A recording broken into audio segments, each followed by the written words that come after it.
Na na na na na na na na Batman. Na na na na na na na na Batman. Batman. Batman. Batman.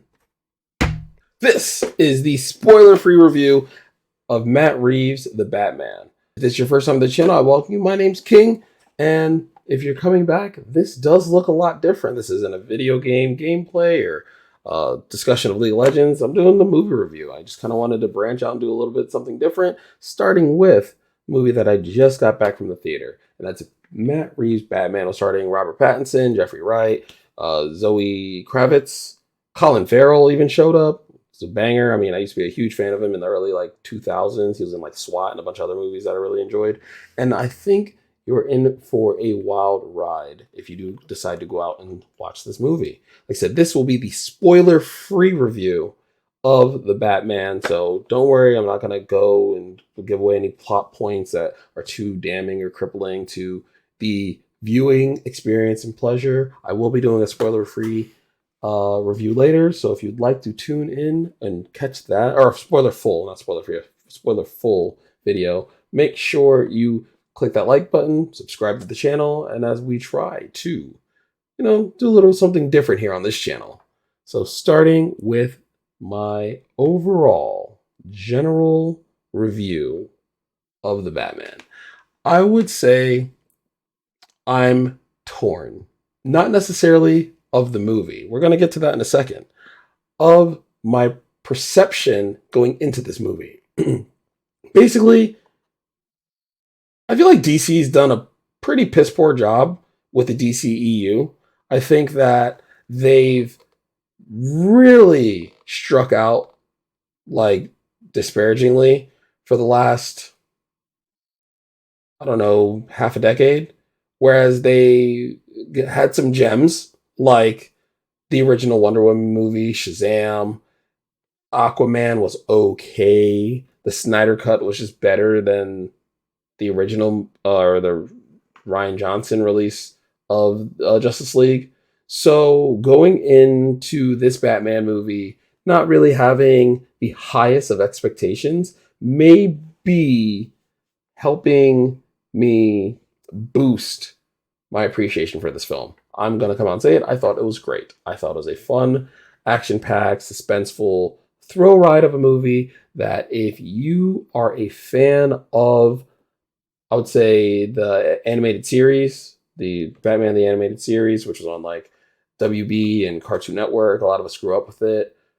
This is kind of up your alley. You get a lot of that Dark Knight detective feel, not the Dark Knight, not the Nolan verse Batman movies, but I mean the Kevin Conroy voice acting era Dark Knight feel, where it could be a mystery. Who we have to figure out who's doing what or why they're doing what they're doing. And I think going into the movie with such low expectations let me just kind of experience the film. Now, do I think this is the best Batman movie made? It's up there. That's no funny. It's up there. I think they did a really, really great job with all of the story beats. I think they did a good job telling a decent narrative. I don't feel like there were a lot of plot points or missing elements where I was like, why did this happen? There's one glaring one, but that'll be in the spoiler review, the spoiler full review, because I can't discuss that in this video without actually just giving away the entire movie. Legitimately, it's so crucial to everything that happens in about the middle of the third act that I really can't discuss what I want to talk about there. So yeah, make sure that you tune in for that spoiler review. But all in all, I think realistically, anyone who thought Robert Pattinson was going to do a bad job, at this role or in this movie, they're eating some crow. They got to go eat their words, go jump in a lake, go figure something out. Because, I mean, I think I've watched the first half or the last half of Twilight once back in the way heyday when I used to work at a group home. but I've never watched the Twilight movies. They weren't for me. I was younger myself, but they weren't in my demographic, so I never really tuned in to watch them. I understood the whole like people disliking Pattinson because he was like the teen heartthrob, but that's just like every generation. They hated NSYNC. They hated Justin Bieber. They hated Justin Timberlake, who was NSYNC, but then did his own solo thing. People located them, but now look at him now. People admire Bieber. They admire Justin Timberlake, and I think with the performance that Robert Pattinson put through in this movie, he's going to get a little bit more brownie points for people who wrote him off simply because of the Twilight movies. Now, if you saw him in like Lighthouse or any of his other films where he's shows his talent, he shows his ability is in his acting range. It's I would say I wasn't shocked by his delivery and his performance in this film. So that with that being said, I think the casting and the who they casted and the impact that those actors and actresses had on the roles were done really, really, really well. Um, I don't think discussing who is what, who plays what in each role is spoilery, except for one person who I will not be discussing simply because that is actually also a very, very big giveaway for the third act end of the movie. But that being said, I think Jeffrey, I guess I can explain that this Batman movie is a very young Batman. It's a very um inexperienced Bruce Wayne portraying and being Batman. So the brief synopsis of this, especially overview, would be this is an early telling or an early story for Bruce Wayne's entrance into the Batman, being Batman. It's not year one, so it's not like complete rookie errors and rookie mistakes, but he's definitely not the more mature, tenured. I'm a grizzled combat vet that's been fighting villains in the city for decades. At this point, this I believe, it's super early in his career, and we're able to see where maybe he's not fully formed and fully fleshed out within his own development as Batman.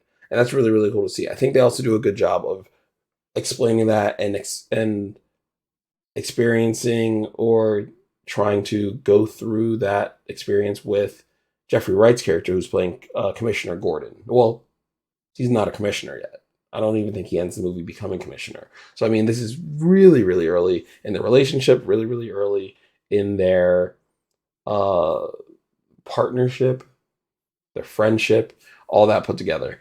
Um, but you see there's still this like building trust. They're still trying to figure each other out. The way they interact, talk to each other is a little stilted, but not in the matter of like the acting is bad, but in the matter of like when you're just unsure of somebody and you don't know like if that's just the right energy to put off or give to someone. Um, and then Zoe Kravitz as Selena Kyle, Catwoman. I think they did really, really well. She was really, really capable, especially in her combat scene and fight scenes. They did a good job of accentuating that she is Catwoman. She fought very quickly. She fought very dynamically. It was very like sharp, if that makes sense. Like when you think of Catwoman, you would almost think like she can like slice through things and like cut through stuff. But in her combat, she was doing that very taekwondo oriented. A lot of kicks being thrown, a little bit of capoeira. So I found that to be really, really, really interesting how they utilize different fighting styles for different characters. One of the things that I've always found interesting or that I think goes underrated is the characterization of the setting in these movies. So Gotham itself really is its own character. And in my opinion, even with this movie, the best Gotham has to be Joker, the movie Joker with Joaquin Phoenix. Todd Phillips directed it because you really got this sense and this essence and this understanding of how guttural and like gritty Gotham felt. Now, not to detract or say that Gotham in this movie was bad by any say, but I just didn't really get a good enough sense of Gotham in its own right. Um, Again, there are some things that happen later on in the movie that do make you a little bit more connected to the city, but overall, the city itself didn't provide enough of a hey, you are in Gotham. This is how Gotham feels, and this is why you should care about the city, or this is why you should care about what Batman is fighting for and what he's trying to do. And I feel like that might have been one of the few missteps for the movie when it comes to, because for the most part, I do think this movie did a lot right, but that might be one of the drawbacks where Gotham itself was not completely, or wasn't fully understood or fleshed out as a city itself. Now, if you disagree, if you think I'm crazy, feel free to, you know, state your opinion down in the comments. I'm more than happy to discuss them or have my mind change when it comes to maybe my perception or understanding of the movie. But like that's just how I felt about the character of the city of Gotham. There are areas within this movie that give me full blown Brandon Lee the Crow vibes. Um, and it's not so much like shot for shot or scene for scene, but I can definitely say that there are a lot of interpretations or adaptations that were brought in to the movie.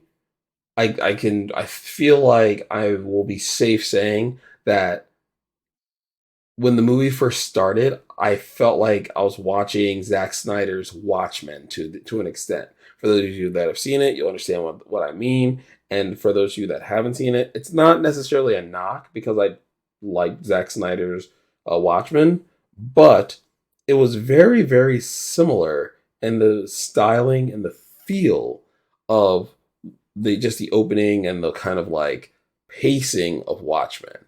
But once you kind of get past that, it really does give you something that I don't think we've gotten in a Batman movie or the silver screen version of Batman ever. So I was really really impressed with it. I really really enjoyed being able to kind of see a different style of Batman.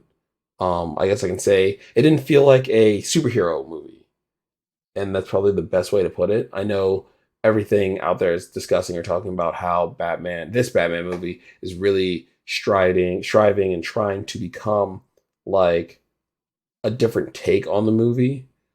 And I did get a little bit of almost a film noir feel, but it wasn't like overblown or overacted. I think they did a really, really good job of understating certain set pieces and certain scenes and things like that. Gave it a really, really, I would call it a tactile feel, like or a very kinetic feel watching the movies. Like the punches, the driving, the walking felt very focused.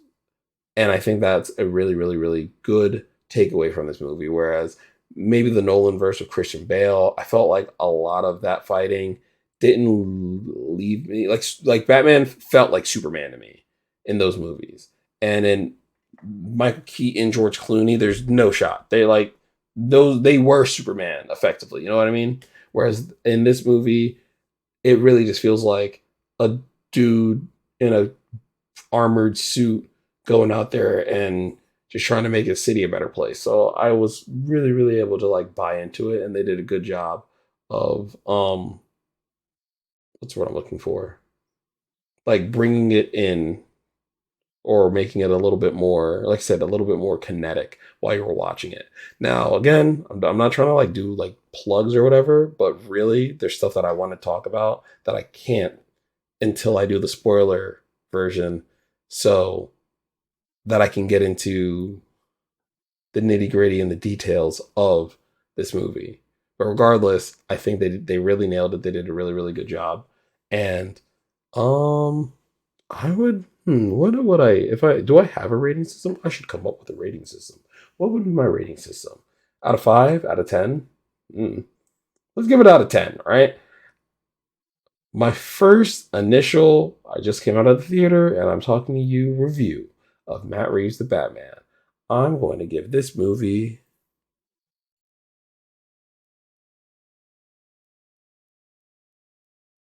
somewhere between like a 6.5 and a 7 out of 10. I think it was really, really good. I think it was super solid. And I think it's probably one of the best DC movies to come out in the last decade. Is it better than Wonder Woman? No, but yes. They're pretty even in my opinion. I think Wonder Woman, for me at least, holds the number one. Wonder Woman, the original one, not 1984. 1984 was kind of a dumpster fire. It's just kind of all over the place. But the original Wonder Woman, for me, again, is really, really the best DC movie that they've come out with. A close second being Shazam, but now I think this The Batman is better than Shazam. So that being said, that's my spoiler-free review. If you do have any questions, feel free to drop them down in the comments. I will try to get back to them and discuss them in a timely manner, as well as I will, once this video is live, the first hour, I'll just be hanging out in the comment section. I might even go live on Twitch, and that's twitch.tv slash call underscore me king. Again, that's twitch.tv slash call underscore me king. When this movie, if this movie is an hour or has been released within the hour, I'll probably be streaming for an hour or two afterwards and just playing some League of Legends or TFT, hanging out. So feel free to come on by if you see that. Other than that, I appreciate you guys. Thank you for swinging through. You've been kicking it with King. Your boy is Audi 5000.